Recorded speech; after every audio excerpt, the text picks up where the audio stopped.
Baiklah, sebelumnya terima kasih buat kesempatan yang diberikan. Sebelumnya kami ucapkan selamat pagi kepada Ibu Chandra Suryani selaku dosen pengajar mata kuliah model dispersi.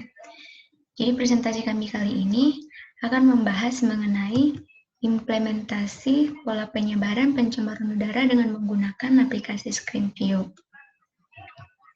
Sebelum kami membahas lebih dalam mengenai implementasi Screen View ini, izinkan kami terlebih dahulu memperkenalkan diri. Kami dari kelompok 1, dengan saya Epi Marina Simanjuntak sebagai moderator, dan rekan saya Yulinda Bulu Surbakti, Andri Antonius Malau, dan juga Ferdi Turang Manurung. Jadi pada presentasi kami kali ini, di sini kita akan mengetahui apa sih itu pencemaran udara dan bagaimana pola pencemaran udara. Akan dijelaskan lebih detail oleh teman saya. Oke, sebelum mengetahui lebih lanjut mengenai pola pencemaran udara, kita harus terlebih dahulu mengetahui apa itu pencemaran udara. Pencemaran udara itu sendiri adalah suatu substansi kimia, fisika, biologi yang dapat menurunkan stabilitas atau kualitas udara yang ada di daerah sekitar. Itu pencemaran udaranya dapat disebabkan oleh aktivitas manusia berupa kendaraan bermotor, asap pabrik, kebakaran hutan, dan pembakaran sampah. Itu dapat memicu pencemaran udara yang dapat menurunkan kualitas udara yang berakibat fatal pada manusia, hewan, dan tumbuhan. Sehingga kita harus mengetahui pola pencemaran udaranya sehingga kita dapat meminimalisir suatu dampak yang terjadi. Inilah manfaat kita mempelajari mata kuliah model dispersi ini.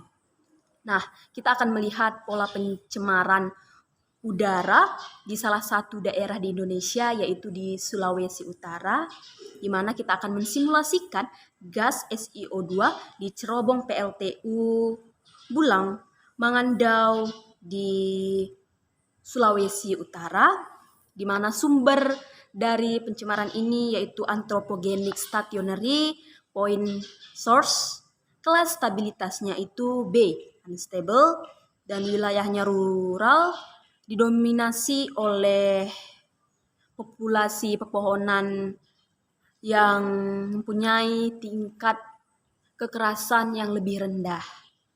Nah, kita akan menggambarkan, kita akan melihat bagaimana pola pencemaran dari wilayah ini, dari aplikasi yang akan kita gunakan. Selanjutnya akan dijelaskan oleh teman saya. Terima kasih. Selanjutnya akan dilanjutkan oleh teman saya Andri Antonius Malau. Kepada saudari Andri Antonius Malau, dipersilahkan.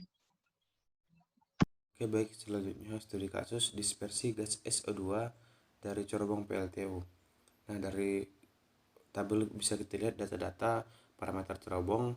Dari posisi cerobong kita bisa lihat cerobong 1 dan cerobong 2. Selanjutnya tinggi cerobong itu ada 100 meter, diameter dalam 3 meter, flow rate 87,5 meter kubik per sekon, state gas exit temperaturnya 150 derajat Celcius, gas exit velocity 12,379 meter per sekon, base elevationnya 10,45 meter, SO2 emission 73 gram per sekon.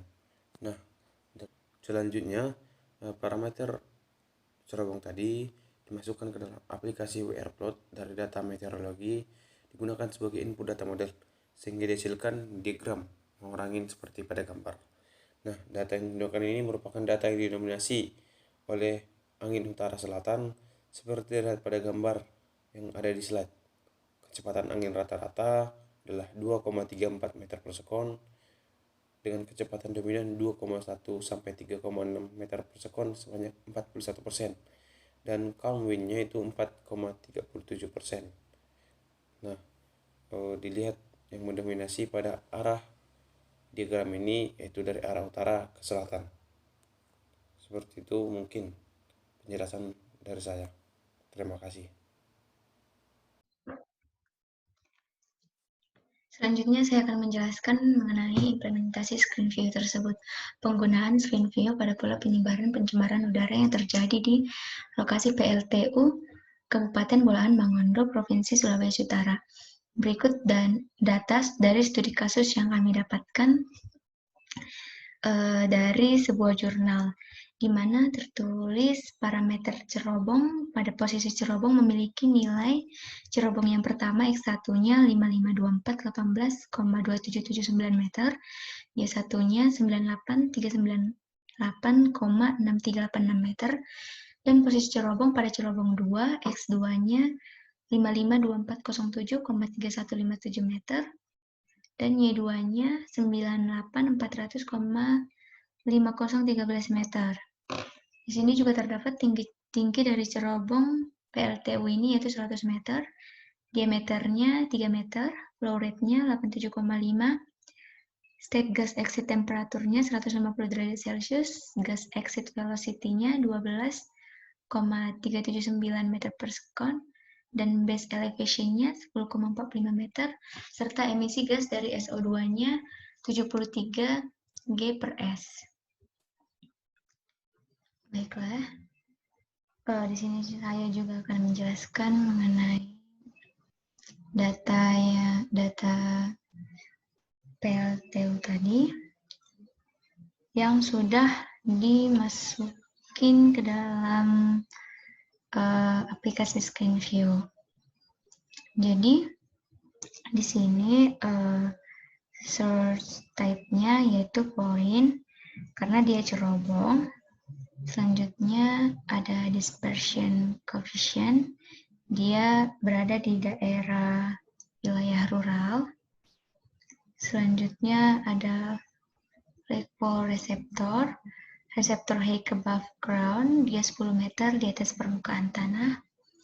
Kemudian data-data ini didapat dari data yang sudah saya bacakan sebelumnya, di mana emission rate-nya ada 73 G per S, stake height-nya 100 meter, stake inside diameternya ada 3 meter, stake gas exit velocity 12,379 meter per second, kemudian ada stake gas exit temperatur 423 Kelvin, selanjutnya ada ambient air temperaturnya 293 Kelvin. Setelah kita sudah mengisi data tadi ke dalam tabel-tabel yang tersedia ini, selanjutnya next. Di sini saya mengisi terrain option-nya itu simple terrain. Di sini juga ada simple terrain-nya pada flat terrain karena tidak ada perbukitan. Terus di sini saya juga memilih pada option single stability class and wind speed. Pada kelas B unstable dengan meter wind speed-nya 3,8 m per s pada range 1,0 sampai 5. Selanjutnya ada complex terrain. Selanjutnya ada automate distance. Saya membuat minimal jaraknya itu 100 dan jarak maksimumnya itu 15.000 meter. Selanjutnya ada decrease distance. Selanjutnya ada downwash. Downwash di sini karena dia wilayah rural, jadi tidak ada downwash yang terjadi. Kemudian ada publication. Setelah semua data sudah terisi lengkap, kita next, kemudian run.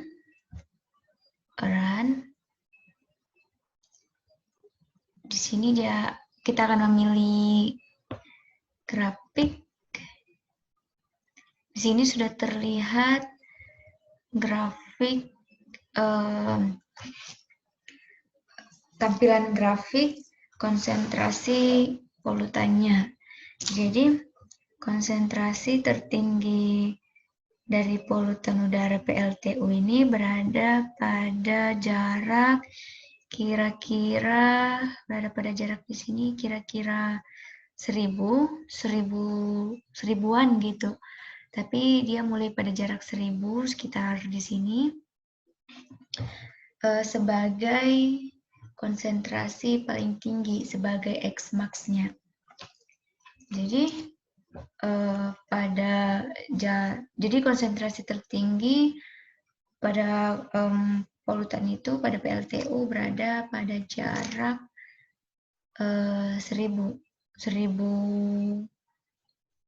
kira-kira 1000 ke atas gitu. Tapi batasnya sampai 1000 berapa ini? Sampai 1500 kira-kira.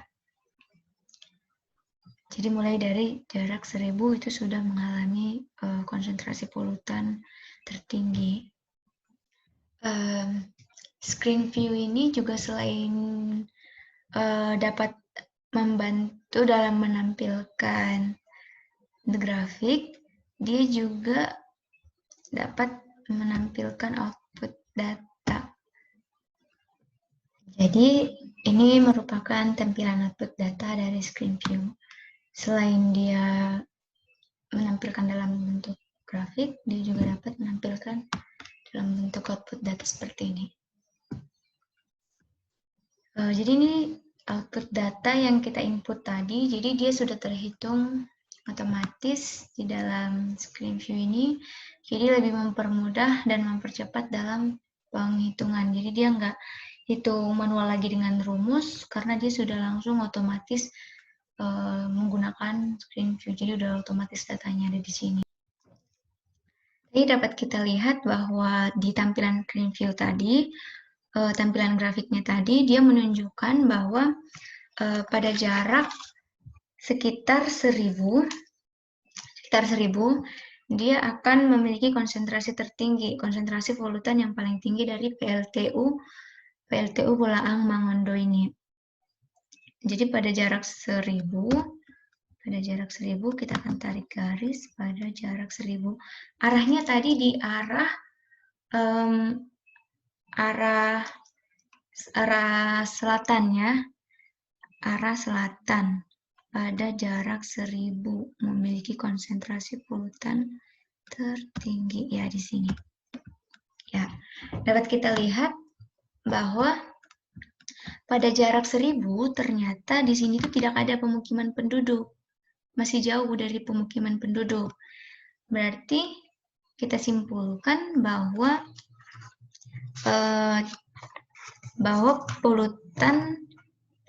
pada suatu waktu nanti polutan tertingginya itu, konsentrasi polutan tertinggi ini tidak terlalu berpengaruh pada pemukiman penduduk karena dia jauh dari pemukiman.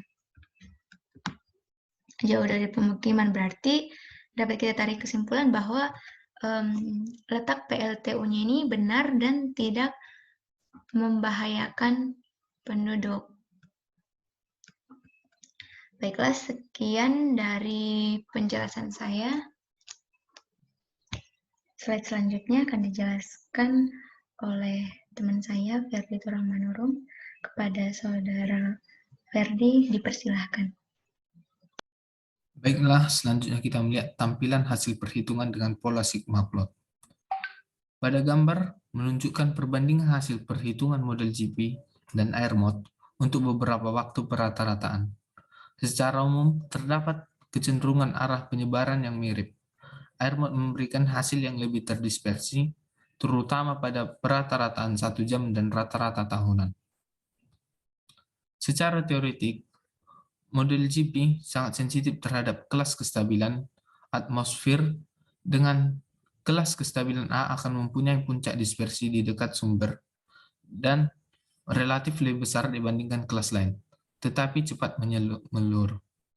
Lain halnya dengan kestabilan F, yang mempunyai puncak terjauh dari sumber, tetapi mempunyai laju peluruhan yang paling terkecil. kelas kestabilan input data model GP sangat sensitif terhadap hasil perhitungan.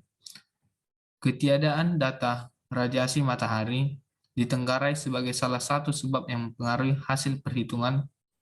Oleh karena itu, dibutuhkan sebuah tabel perbandingan hasil perhitungan konsentrasi maksimum untuk menentukan kelas kestabilan perlu dilakukan dengan penuh kehati-hatian. Model AirMod mempertimbangkan aspek refleksi dan dispersi vertikal dipandang sebagai proses Gaussian. Parameter meteorologi yang memberikan turbulensi yang digunakan juga lebih lengkap seperti kecepatan kekasaran atau friction velocity, skala kecepatan konvektif atau convective velocity scale, tinggi lapisan batas atau mechanical and convective boundary layer height, dan Monin-Obukhov length. Semua parameter ini digunakan dalam formulasi koefisien dispersi. Dengan demikian, karakteristik atmosfer terberikan dengan lebih baik sehingga penentuan nilai koefisien yang terlibat dalam perhitungan dapat dilakukan dengan lebih baik. Dalam model GP, koefisien dispersi tidak mempertimbangkan aspek turbulensi yang ditimbulkan oleh kekasaran dan radiasi matahari. Aspek ini hanya dikategorisasikan dengan kestabilan Pascal.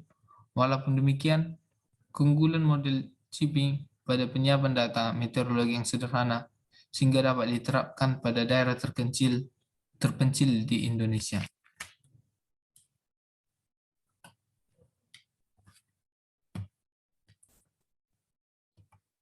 Berikut merupakan tampilan Google Earth PLTU Bolaan Mangando.